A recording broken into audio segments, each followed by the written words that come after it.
I'm very pleased to have today Laura Cha, who is connected to us electronically live from Hong Kong. It's 9 p.m. in Hong Kong. I think, we've already talked about Laura. She's one of the most distinguished executives in Asia. She is on the Executive Council of Hong Kong. She's a director at HSBC.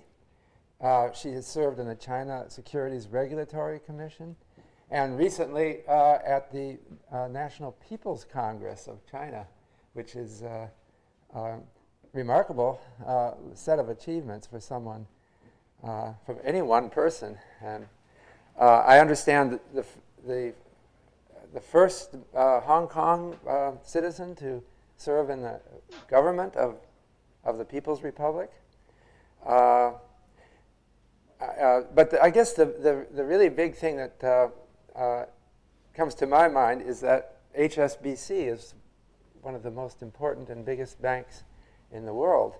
And I looked up and I find that there are 5 branch offices of HSBC within a few miles of right here. Yes. Anyway, Laura, I'm looking at you there.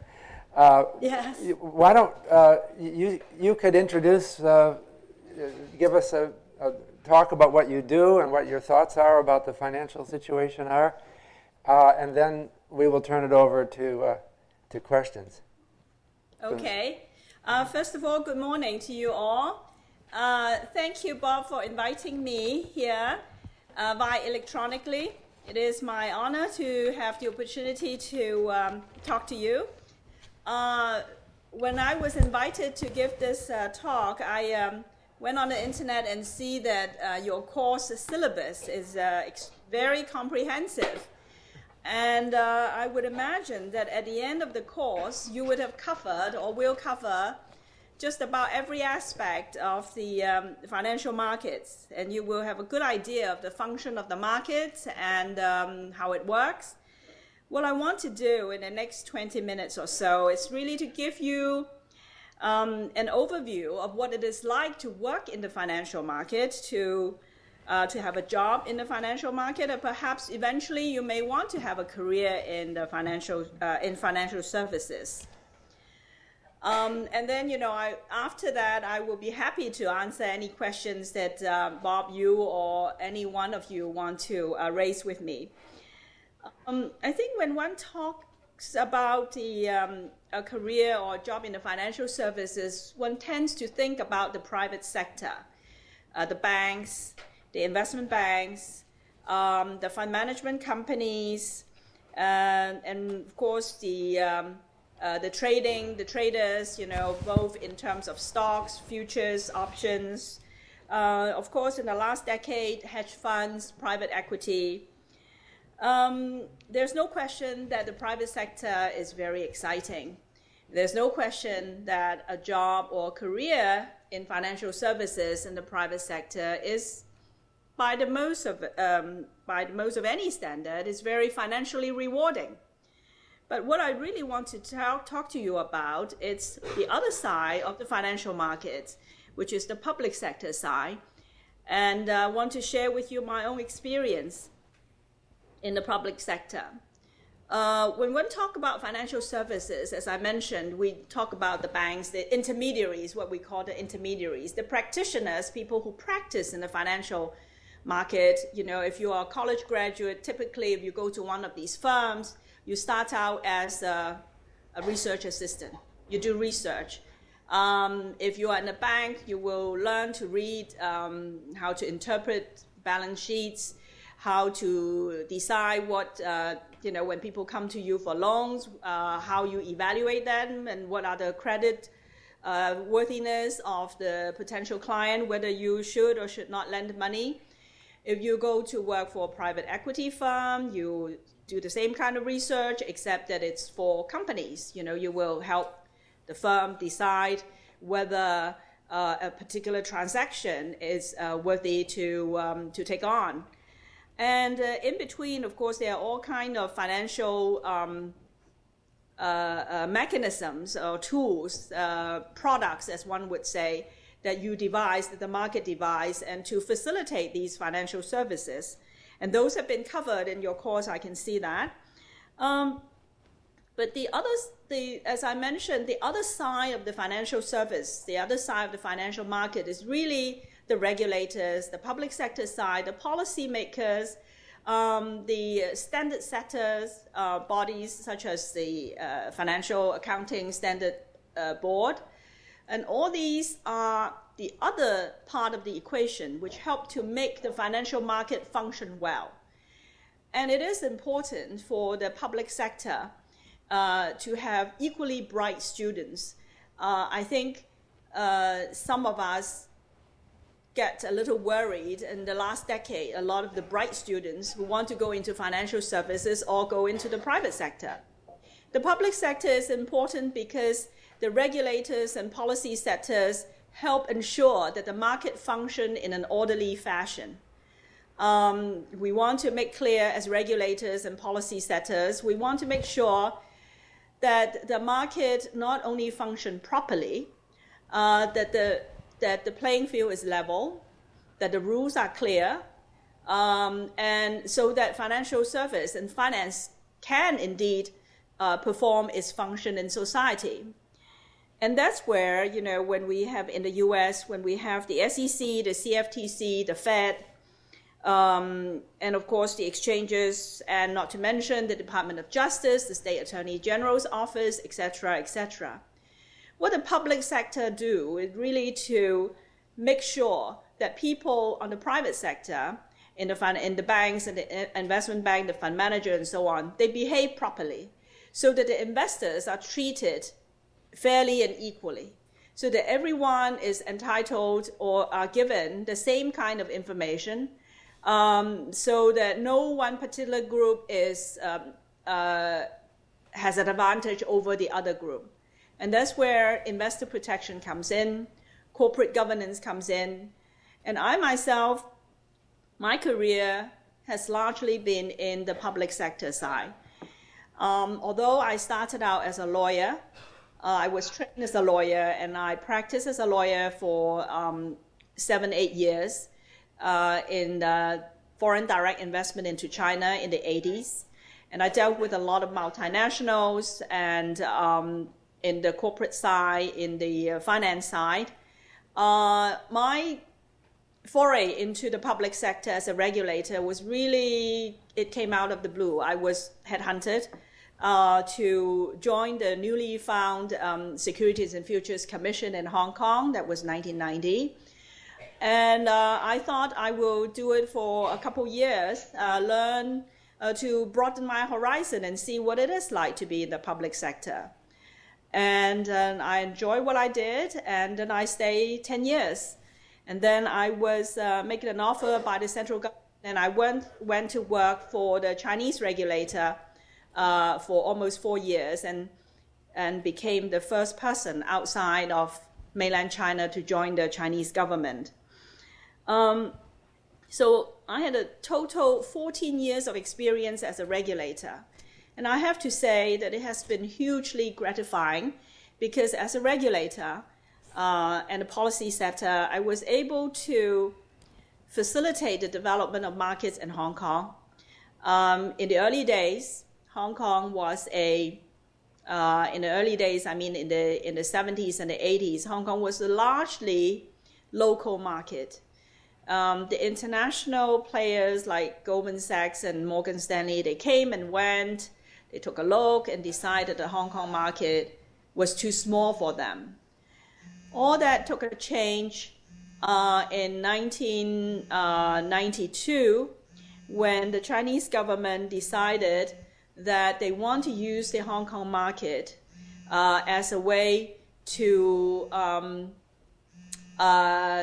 help transform or reform the state-owned enterprises. And by that time, I was already at the Securities and Futures Commission in Hong Kong. And because of my experience working in the Chinese market in the 80s, I became the only person who was familiar enough with the Chinese market to take on that responsibility of really designing a structure for state-owned enterprises in China to become listed companies in Hong Kong. And it was groundbreaking work. At the time, we knew that it was very important. We didn't know how important it would become later on. Some 20 years later, Hong Kong market now is a totally international market. All the big players are here, and more than half of our market capitalization came from Chinese enterprises. More than half of the turnover on our stock exchange are from Chinese related companies, a Chinese company directly or what we call red chips. So the coming of the Chinese enterprises to Hong Kong really transformed not only the state-owned enterprises in China, but also the nature and stature of the Hong Kong market. I think today, most people will recognize that Hong Kong is an important financial center. And I would say that without the Chinese enterprises, we would still have been a very local market because our economy itself, Hong Kong's economy, has not been that big. It really is what had happened in China that had propelled our change. And as a regulator, I was fortunate to have that opportunity and to help structure the market and spearhead changes. The other thing that I did as a regulator in Hong Kong was in the late 90s, 98, 99, and 2000, there was a wave of demutualization of stock exchanges throughout the world. And I helped demutualize the stock and futures exchange in Hong Kong, merged them together with our clearinghouse, and the stock exchange of Hong Kong became a listed company. Today, it is the largest, is an exchange, it has the largest market cap in the world, more than New York Stock Exchange and London Stock Exchange. And when I went to China, the market was in a nascent state. Bearing in mind that it was a communist socialist country, capitalism was a new thing, and stock market was an even newer thing in 1991. So I kind of witnessed, and then later on was fortunate enough when I went to work in the Chinese government to participate in that growth of the Chinese market. And what I did in my almost 4 years as a Chinese regulator was to promote corporate governance. I introduced quarterly reporting, the requirement of independent non-executive directors, and it was exciting times. What I want to say really is the public sector work that would, at least for me, I felt that I was making a difference. I was able to help the market change. And if things were not right, I felt that I had the ability to make things right, to make things correct. Not always successful, I have to say. But what I want to really impress upon you all is that while the private sector work in the financial services is extremely financially rewarding, in the public sector it's less so, but on a different level, I think the policymakers do perform a social good. And the good thing about the United States is there is a lot of interchange between the public and private sectors. People do move from the private sector to the public sector and back again. I think that's what makes the US market vibrant, among other things. And I think it is a tradition that many other countries and jurisdictions want to emulate, namely the people who have been in the private sector, who has the experience, who have market experience, are needed in the public sector. In other words, you cannot have regulators who have very little knowledge of how the market works. At the same time, those people who have been in the public sector have kind of instilled on them the discipline of an orderly market, doing the right thing for the market. And that, when you have it transplanted or being brought back into the private sector, it is also a good thing and healthy for the market as well. The other thing that I want to really talk about, other than the public sector work and as a career choice or as a job choice in the financial services, is really the globalized nature of the markets these days. I think in my days when I was going to college and law school in the United States, the U.S. was, and I don't mean by saying that it is no longer, but it's still, everybody looked to the U.S. To be the center of the world, particularly in financial services. Everything happens in the U.S., and to a large extent it still does. But I think the world outside the U.S. has undergone a lot of changes. A globalized market means that today, young people will find equally interesting and exciting work opportunity in financial services outside of the United States. I think in my days, in the 80s, certainly people, when they say if they want to work outside the US, it would be in the mature market like Europe, the UK, or Japan. I think increasingly more so in the last decade, opportunities in Asia and in Latin America in financial services have become very exciting for young graduates anywhere. And I would say if you are equipped as a young graduate and you want a career in financial services, I think you should not rule out the possibility of working in a foreign country. In the emerging market in particular. I think in an emerging market, you will learn in a way faster because you would be given more opportunities, more responsibility at an early age, and your learning curve will be steeper. And it is also interesting as well as frustrating, I have to say, working in a developing market. There are things that you think that you can do, and then there are things that the rules are not as clear, and the environment and the people around you are not as sophisticated or educated as you are. But I think in today's world, the globalized market means that the opportunities are everywhere. And I think particularly the emerging markets will offer a lot of opportunities. Bob, I don't know whether this is enough as an introduction for us to carry on discussion, or how do you feel about that? Yes, very good. I'll turn and face the class. I can't see you very well, but I thought it was very interesting hearing your comments. What particularly struck me was your emphasis on the public sector and about regulators. And it reminds me, I visited the SEC once recently in the US. I had lunch with people there in Washington. And I found that a lot of them had worked in the private sector in the past. And I was starting to wonder, they must have taken a big pay cut. Why are you here at the SEC? And then it crossed my mind, well, maybe they're losers. Maybe they didn't make it in Wall Street. They can't.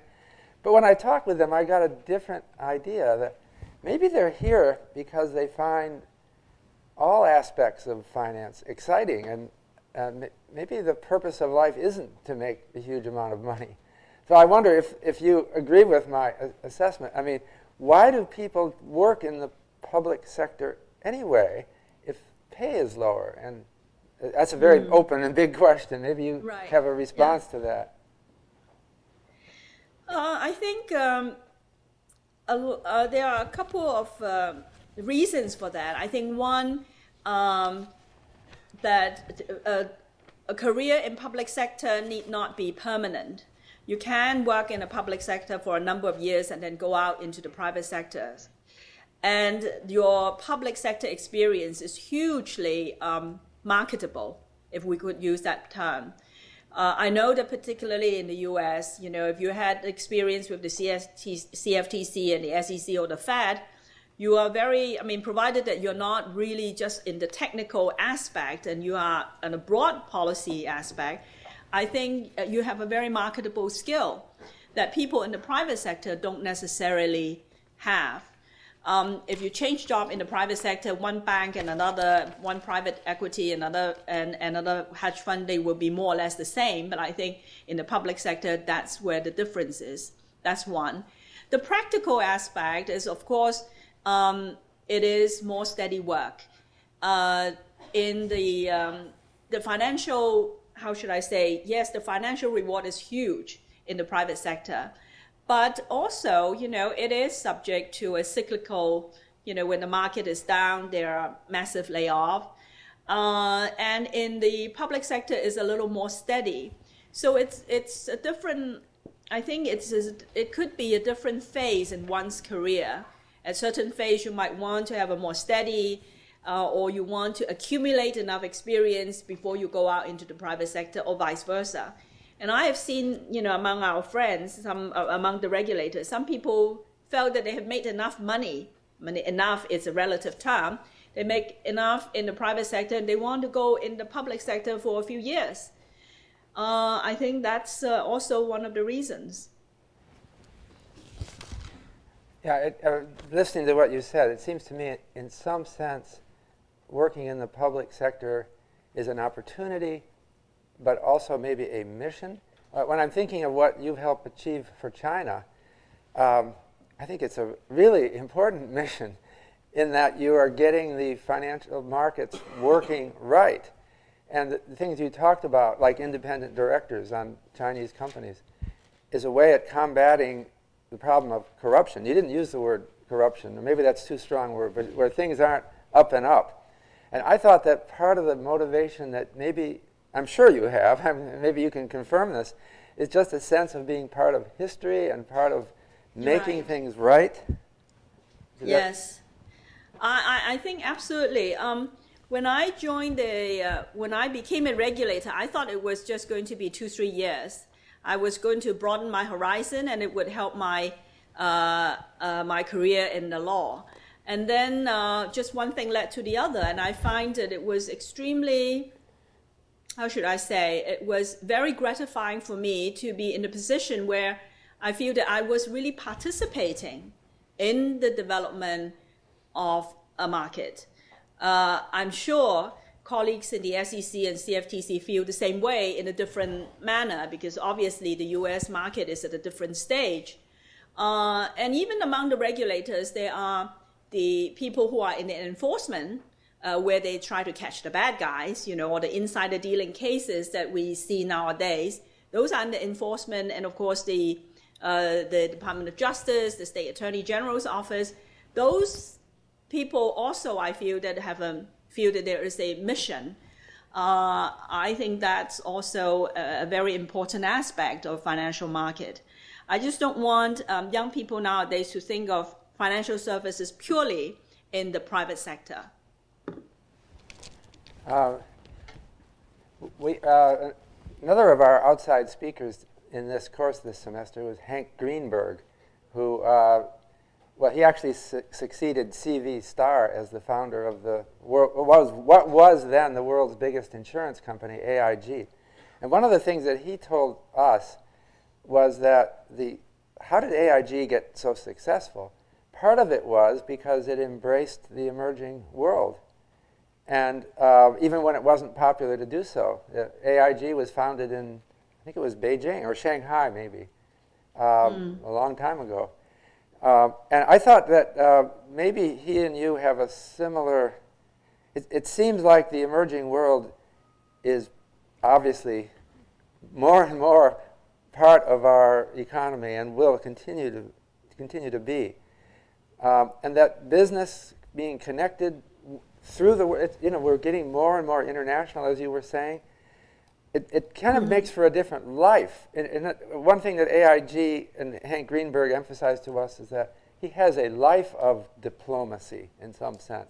He became a diplomat, or like an ambassador from the business community, because to work with all these different countries requires a certain sense of mission and purpose and skills. I don't know if this is a well-framed question, but it seems like what you were saying implies an interesting career involving in the emerging world, and a career that involves a broad scope of skills, not just narrow finance skills. Does that prompt you? Yes, yes. I very much agree with Hank Greenberg's view. I think when you work in an emerging market or you work in emerging markets, you develop a different set of skills. And I think in today's globalized world, there are more and more multicultural global professionals. I think, we're talking about 20, 30 years ago, U.S. expatriates, for that matter, any other, expatriates from the UK, for example, go out to the emerging market, and people kind of use it as a stint. You work for, 5, 6 years, and you go back to your homeland, and your roots will be in your homeland, which is, perfectly fine, and that's what most people do. But I think in the last decade, I have seen and I have come across more and more young professionals who, because of their education, because of the background, what I would call global professionals. They are multicultural. Many of them are multilingual, and they will move job to job in the overseas market. And people look upon it as life's adventure. You live in a country for 5, 6 years, and then you move on, and the skills that you acquire along the way really enrich oneself, and eventually, if you do go back or not go back to your homeland, it is some skill that will stay with you, and it change your perspective. And I think that kind of skill are becoming increasingly important when we have more and more cross-border transactions and globalized market where something happens in one market has an effect, way beyond the borders. And that's what we're seeing more and more nowadays. I was going to ask the class for questions.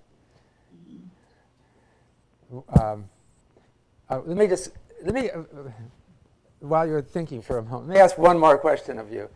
Sure.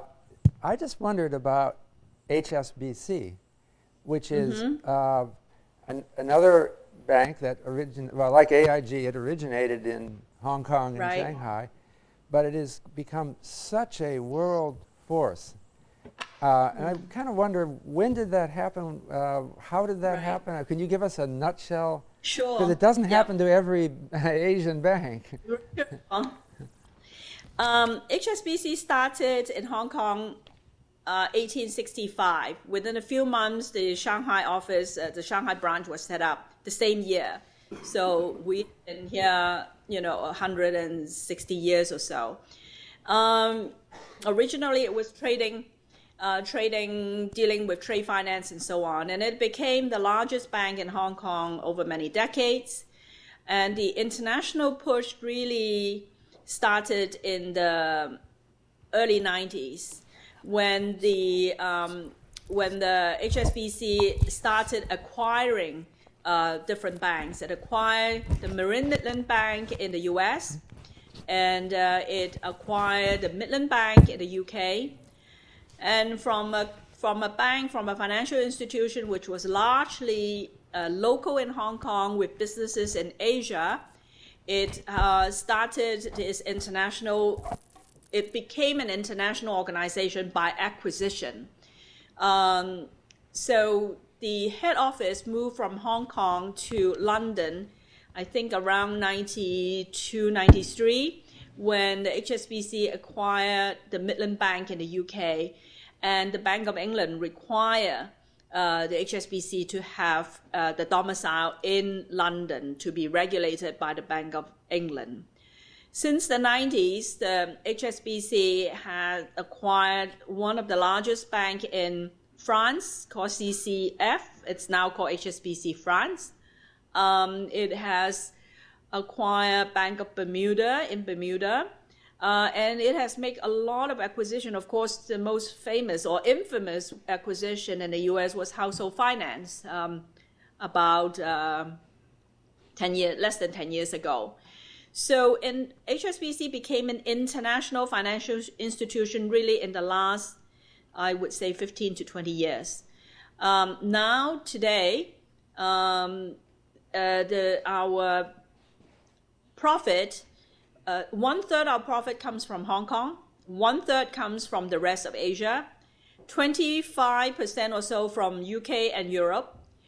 The US, it's about 6%, and Latin America about 9%, roughly.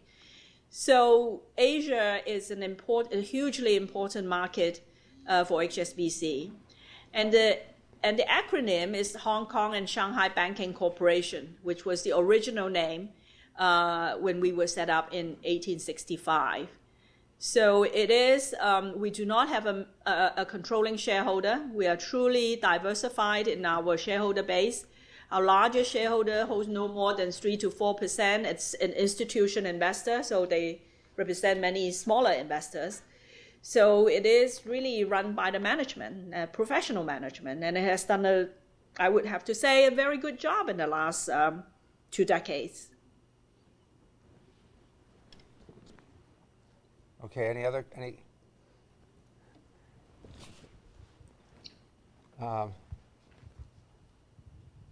here. Hi, thank you for coming.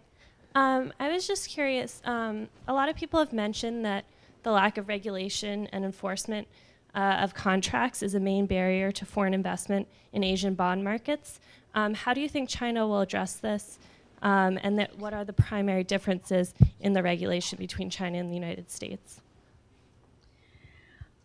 Can you say your question again? I didn't catch it. I mean, I only hear the regulation. Can you say that? Can you tell me your question again? Yes, many people have mentioned that the lack of regulation and enforcement of contracts is a main barrier to foreign investment in Asian bond markets. How do you think China will address this? How do I think what? How will China address this issue? Oh, okay. The lack of regulation. Right. I think China does not have a lack of regulation. There are lots of regulation in China. What I would say is that there has to be better application and enforcement of regulations rather than periodic and not consistent regulation. I think one of the most important things for the market in terms of regulation is that they have to be clear, they have to be consistently applied, and they have to be fair. It is not a lack of regulation that is the major problem.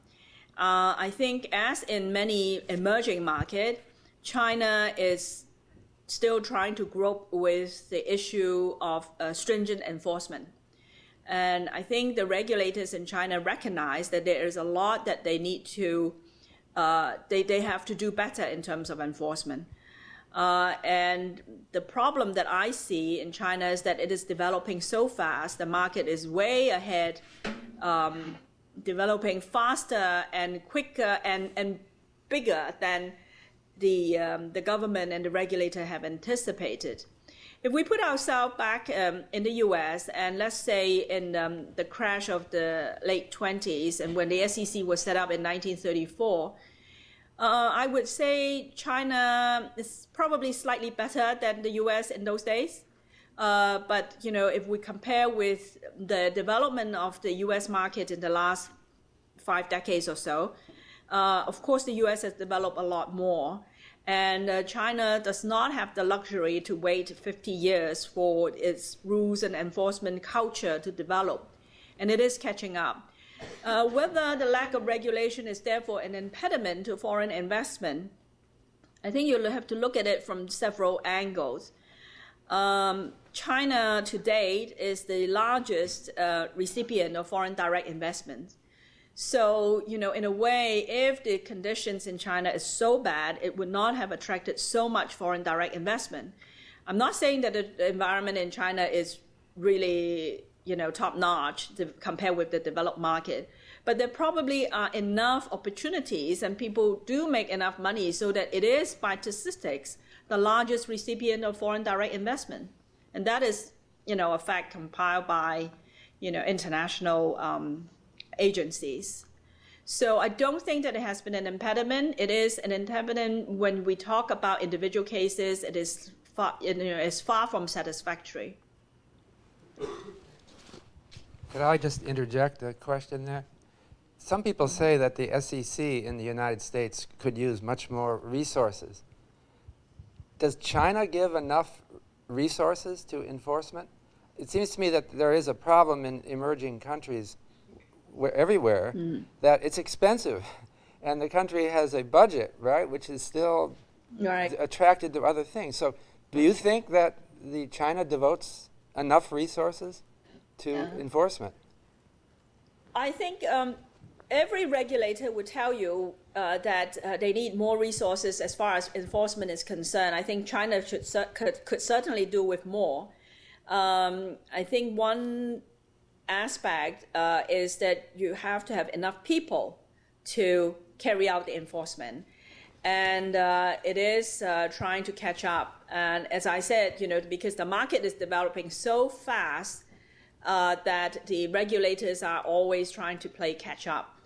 And that is not ideal. I think the SEC could do with more resources. I would absolutely agree with that. And any regulators you go to, they always felt that the under-resourced aspect is the enforcement. Other questions? Right here. I was wondering if you think that there are any impediments to development in the Chinese or Hong Kong markets based on the government of China. You mentioned earlier that there was a communist tradition, that a lot of the businesses that you worked with were state-oriented or state-owned. So I was wondering if you think that that will have to change in the future, or if the market will change or in some way adapt to allow those to continue to operate as they do now. Do you mean the state-owned enterprises? Yes. When you say impediment, what do you mean by that? You mentioned that there was a tradition of communism and state-owned enterprises, that a lot of the businesses were a little bit wary of a capitalist system, and that you played a pivotal role in introducing that idea and really implementing it. Do you think that that type of change will continue? Very much so. I think capitalism has taken deep root in China already. If you go to China nowadays, the state-owned enterprises very much operate as any other enterprises. The difference is that the controlling shareholder, it's the state, is the some sort of government entity. But it operates, if you look at some of the larger state-owned enterprises like China Mobile, PetroChina, some of these large China Telecom, they are state-owned enterprises, no question, because their majority shareholder, the controlling shareholder, is the state. But it operates in a commercial way. Of course, some people will say that there are policy, preferences, advantages to be a state-owned enterprises. But I think by and large, now the state-owned enterprises, particularly those that are listed on the exchange, and some of those are listed in the US market as well, they do have to operate in a completely commercial manner. They have shareholders to answer to other than the state. They have minority shareholders who are public shareholders. And I think that's where the discipline comes in, the market discipline comes in. So when you say whether there should be any change, whether any change will take place, change have already taken place and will continue to take place. Is there another? Let me just add something. It occurs to me that, at least in the U.S., there has been a policy going back to the 1930s of trying to encourage little startup companies. We created the Small Business Administration, which subsidizes. The idea has been that big things grow out of small beginnings. I wonder if you could comment on China. And does China support young startups Right. adequately? Yeah. It does. It has been now 2 years since the Growth Enterprise Board had been set up in the Shanghai Stock Exchange, what we call the GEM board. And it has a lower listing criteria, and that is more or less a buyer's beware market. I mean, it is like any other buyer's aware market. It's, fraught with a number of, high profile, high PE companies, which may or may not develop into something more concrete. But I think the idea is to use the capital market to nurture the small business.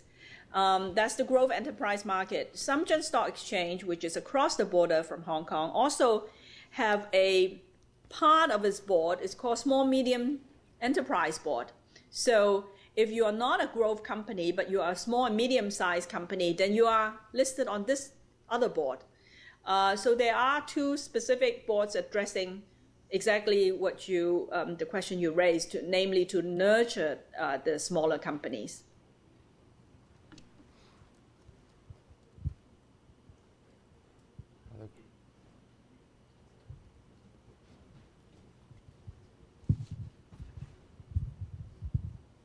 Hi, could you give a couple examples maybe of like the skills you learned in the public sector that helped you now working at HSBC? Or maybe like a situation where because of what you learned in the public sector, you had Right. better decision making? That's a good question. I think what I took away most from my years as a regulator is really to look at an issue from a macro level. I think in a private sector, when you are given a problem, when you are, let's say, in a private firm, in a bank, or a law firm, or any professional firm, you're given a set of problem. Perhaps a client has a certain problem, and your role is to help solve that problem. And the context of that client alone and that problem in the confine of that problem. And most of the time, you will help the client to overcome some either legal issues or other commercial issues, so that the client can get to where he wants to go, whether it's acquisition or merger or disposal, etc. In the public sector, as a regulator, you learn to look at the issue that is presented to you from a more macro level, in the sense that how does this particular issue impact on the market as a whole? I'll give you an example. A group of companies in Hong Kong came to the regulator in Hong Kong and asked for certain exemptions. The reason that they put forward are quite cogent and not unreasonable from the client's point of view, from the company's point of view. Now, if I were in my role as a lawyer, I would fight very hard for the client to get that exemption.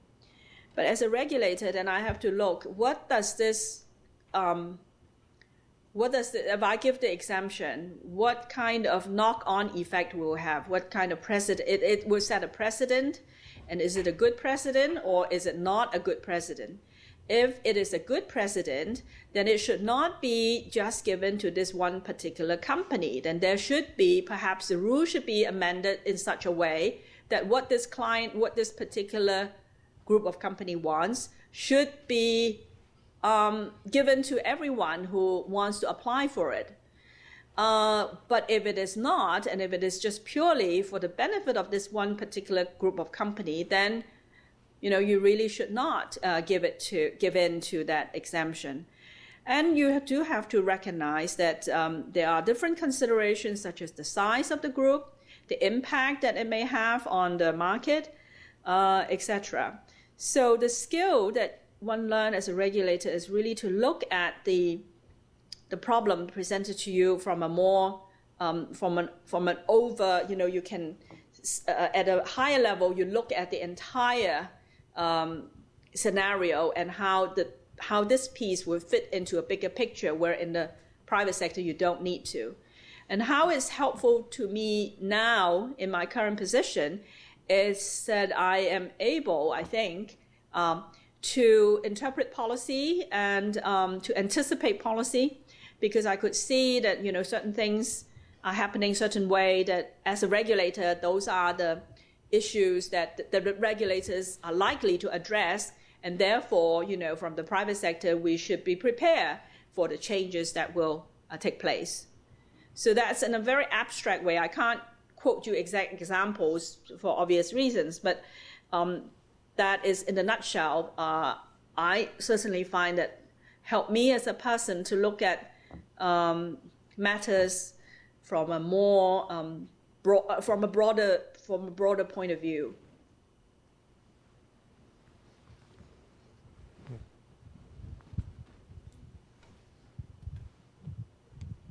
Hi, thank you. You spoke about the demutualization of stock exchanges, and one of the outcomes we've seen of that is the mergers and acquisitions of stock exchanges themselves. And I think in the last 1 year itself, we've seen a whole bunch of very interesting deals: Singapore, Australia, New York, Deutsche, etc. Right. And one of the ones that really caught my attention was the Shanghai Brazil link-up.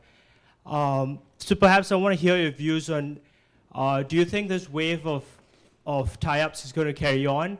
And if so, what form do you think it will take in the coming years? I think in the last decade, the exchanges around the world has really taken on, or more than a decade now. The landscape have completely changed. It used to be an exchange is kind of like a national symbol. Each nation has its own exchange, and that is almost like a national. How should I say? It's a utility that cannot be taken over by a foreign country. We saw that went by the wayside when the New York Stock Exchange acquired Euronext, and of course NASDAQ alliances, and just different ways. And now we are into a second phase where these already consolidated and aligned exchanges are forming even more consolidation. That may or may not happen. There's a lot of talk about it. And I think what drives this latest wave of exchange, how should I say, the acquisitions and alliances are really the ECN, the electronic network, that are driving the cost of trading down, that leave the larger exchange like the NYSE, a lot of the volume has gone to the ECN, and they really have to align with others to get the business up. The other is products. I think the merger of exchanges would only make sense when the two they are mutually complementary products, and geography also makes sense. And how will I see the outcome? I think many markets still look upon their, how should I say, their exchange as a national symbol, and they do not necessarily want. It's more as a matter of the local politicians' sentiment, rather than looking at the commercial side and look at the political side. Someone once told me, this Singapore and Australian Stock Exchange, the pending merger that has been announced. I don't have the latest. I don't know whether it's going to go through. Somebody in Australia told me, well, it is almost like Qantas being taken over by Singapore Airlines. In the commercial world, well, if that makes sense, why not? But I think there is still a lot of sentiment towards stock exchange that is something very national. So I don't know how that will play out, because all these mergers are subject to the votes of the local politicians. And so they may have different consideration than just purely the commercial side.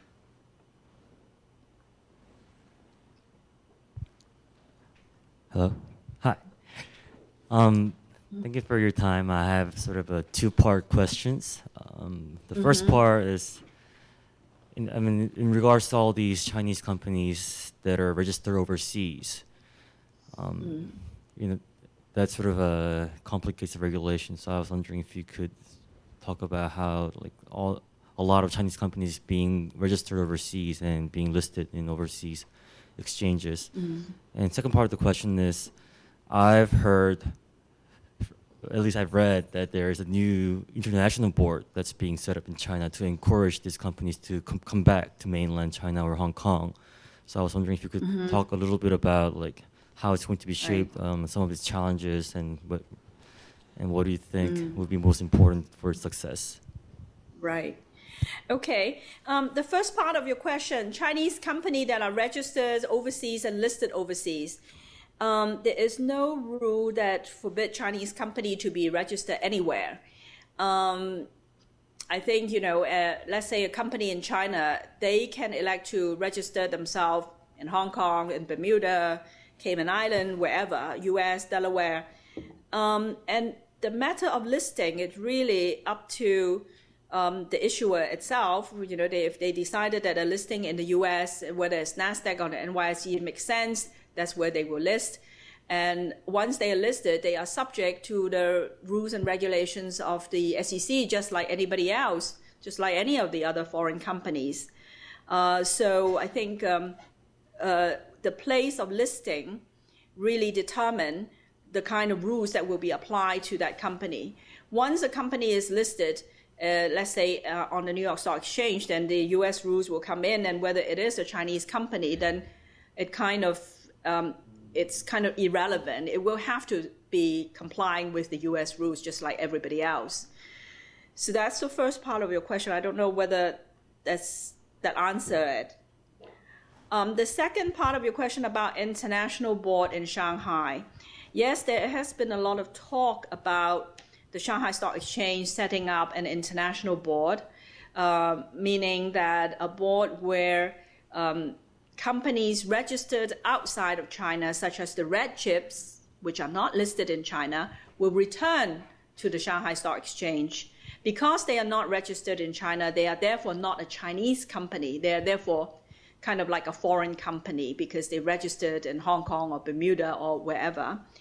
The idea of the international board is to attract not only these types of Chinese companies that have been registered outside, but companies that are multinationals that are already listed in the outside market to be inside China. And the major reason that I can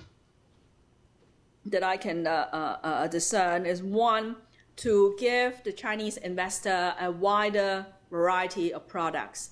Because the renminbi is still a non-convertible currency, the vast majority of Chinese investors can only invest in the domestic market only in the Chinese companies that are listed there. They cannot easily invest in, let's say, Microsoft, HSBC, IBM, General Motors, etc. So, I think the Chinese government has thought, well, maybe we can bring some of the companies to China for these companies to raise capital and issue shares in China so that the Chinese investors will be able to access it. The second part is really to raise the profile and the standard of the Shanghai Stock Exchange. The Shanghai Stock Exchange has ambition to be an international financial center, and a domestic document have said that it should be developed into an international financial center by the year 2020. And one of the routes of reaching that goal is to have an international board for international companies. And that is what I think the Shanghai government and the Shanghai Stock Exchange are setting out to do. But to date, the rules have not yet been promulgated. We don't know when it will. I was a delegate to the National People's Congress, and we met in March, earlier this month, and there's no discussion or timetable that has been set. Many people think it will be a good thing. Some people inside China think that it will not be such a good thing because it will divert the savings to foreign companies. But I think most people think that it will be a good thing for China. So I don't know whether that answer your question. Do you have a second part to the second question? I might have missed it. No, I think that really answered my question. But the first part, actually, the reason why I asked the first part of the question was because a lot of, at least like a lot of the recent sort of the frauds that came up happened or were discovered because a lot of Chinese companies were registered in the New York Stock Exchange, had a filing with the SEC, whereas they also have a filing for their own government, the Chinese government, and then these filings for their like annual reports or like their numbers would not match. And I just thought there would be some kind of like complications in terms of regulation when the government is regulating these companies. I think I think that whenever a company is listed on a foreign market, it is subject to the full rules and regulation of that market. There's no ifs and buts. I think the U.S. authority would take action against any fraudulent or misstatement.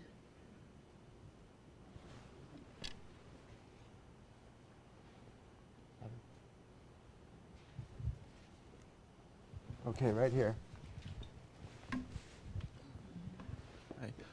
What type of law did you study, and how difficult did you find the transition from the legal world to the business world?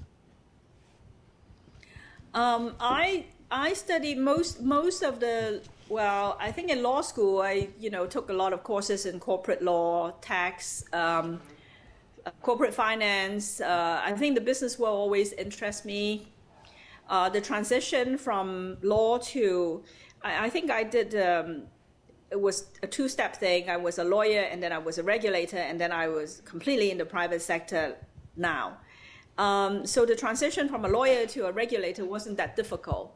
I remember distinctly that when I moved over to the Securities and Futures Commission, what I wasn't used to is I always want to correct every document that came before me. I want to improve it. I mean, it was just the lawyer in me. I want to make it, could be written better, clearer, etc. Then I have to kind of restrain myself to really, I wasn't there to correct and make the to make a presentable document, but to really solve the problems. And then having been a regulator, and mostly really regulating the corporate world, I became quite familiar with the corporate finance side. And when I was at the Securities and Futures Commission in Hong Kong, I was the head of the corporate finance division for 5 years. And during that 5 years, I came across all kinds of corporate transactions, merger, acquisition, takeovers, and of course the IPOs. So that kind of helped me in where I am today. I wouldn't really call me a banker per se, because I'm not in the operations side. I'm on the board, and then I provide advisory service to HSBC, but I'm not really operating as a banker per se. So I would say it wasn't difficult. It was an evolution type of throughout my career from one thing to the next. Pass the microphone. Hi, I was wondering, having worked on the regulation side and now working for the private sector, I think that's puts you in a unique position to determine what the impact of internationalization of regulation will have on the financial services sector. So, more specifically, what do you think the regulatory impact of Basel III will be? Because a lot of private sector individuals have come out and said that some of the requirements in terms of the capital adequacy requirements and so on have been very harsh. Right. So first of all, I guess, how do you think it'll be phased in? And second of all, do you think that it's the appropriate level of regulation? Basel III, I think it is very costly to implement. I think the banks have largely accepted that more stringent regulation will have to come our way because of the financial crisis of the last 2 years. But not all banks are alike, and certainly at HSBC we felt that we have been thrown in with the rest of them, and whereas we had not taken any government money and we have done reasonably well, we have weathered the crisis reasonably well. But having said that, I think one has to accept that whenever there's a crisis, regulation will come in more stringently, and the pendulum will tend to swing too far one way, and then gradually the pendulum will come in the bull market. The pendulum will swing back, and then it will be too lax, and then another crisis will happen, and then more rules will come in. It has always been like that. If you look at the history of any market, they always swung to the extreme. Sarbanes-Oxley, I think, is a good example. Sarbanes-Oxley came about, I don't need to tell you, as a result of the Enron crisis. And of course, the last crisis, which was the subprime crisis, was nothing like Enron. So, the regulators, when I was a regulator, we always say we are always correcting yesterday's problems. When a scandal happened, when a crisis happened, we think of rules to address what had gone wrong. But the next time when something happened, it's not going to happen the same way. You are preventing the old problem from repeating itself, but the new problem will be entirely different. So that's just, the way things are. And that's the other reason why I think some of the young and bright students should not always be in the private sector. The public sector needs a balance of that. And then as far as international regulations are concerned, the regulators have talked for a long time about harmonization of standards. I don't think it will happen because different regulators, different national regulators have their own priorities, and they don't always have the same priorities. And the best example is really the Financial Stability Board, which came out of the Asian financial crisis. It was called Financial Stability Forum. It is now a Financial Stability Board. And the idea is to ensure that there's financial stability globally. But that takes a lot of work. I think the G20 is trying very hard, and of course, the regulatory agencies as well as all the central bankers are now hopefully in a better cooperative mood. But I think to have one set of international and harmonized standards is very hard. Okay, I think we're out of time. Laura, I just want to thank you. I think this was very good. Hearing the details of your career and hearing all the different things you've done in both the public and private sector reminds me of we're going through a period of development of the world and expansion, and somebody has to get the details right. And I'm very impressed that you are one of those people who's making things work. So I'm glad that you were able to convey these thoughts to our students here today, and thank you very much.